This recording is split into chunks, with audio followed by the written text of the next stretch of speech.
joining us live right now from the White House with the latest on Biden and also the push to impeach Mayorkas. Our chief White House correspondent James Rosen is in with us, looking very refreshed and ready for a new year with a lot going on. James.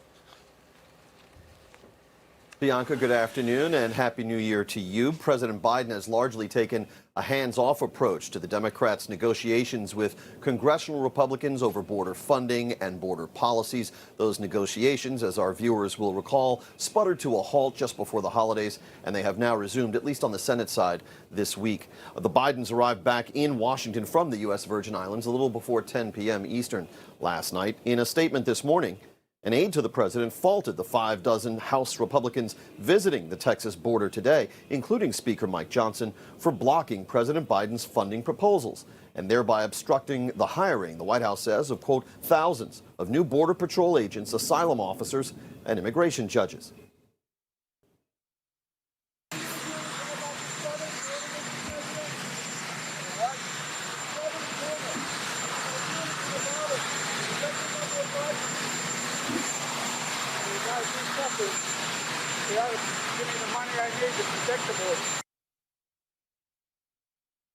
Now, as Bianca was just mentioning, the White House has disclosed that this coming Saturday, January 6th, President and Mrs. Biden will be traveling to Valley Forge, Pennsylvania. There, in what is billed as a political event, the president will commemorate the 3rd anniversary of the January 6th assault on the Capitol.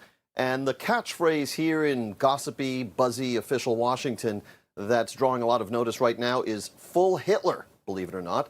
And that refers to expectations from political analysts and others that President Biden, building on some recent steps from the White House in this vein, will, at that event in Valley Forge, go full Hitler by likening his once and potentially future opponent, former President Donald Trump, to the leader of Nazi Germany. As I said, there have been some efforts in this regard. Last month on X, the site formerly known as Twitter, the Biden-Harris campaign posted a graphic that showed pictures of former President Trump and Adolf Hitler and likened and drew similarities between some of their rhetoric.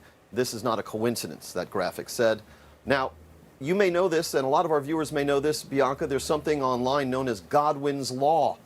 And that law holds that whoever is the first in an argument to invoke the name of Adolf Hitler has lost that argument.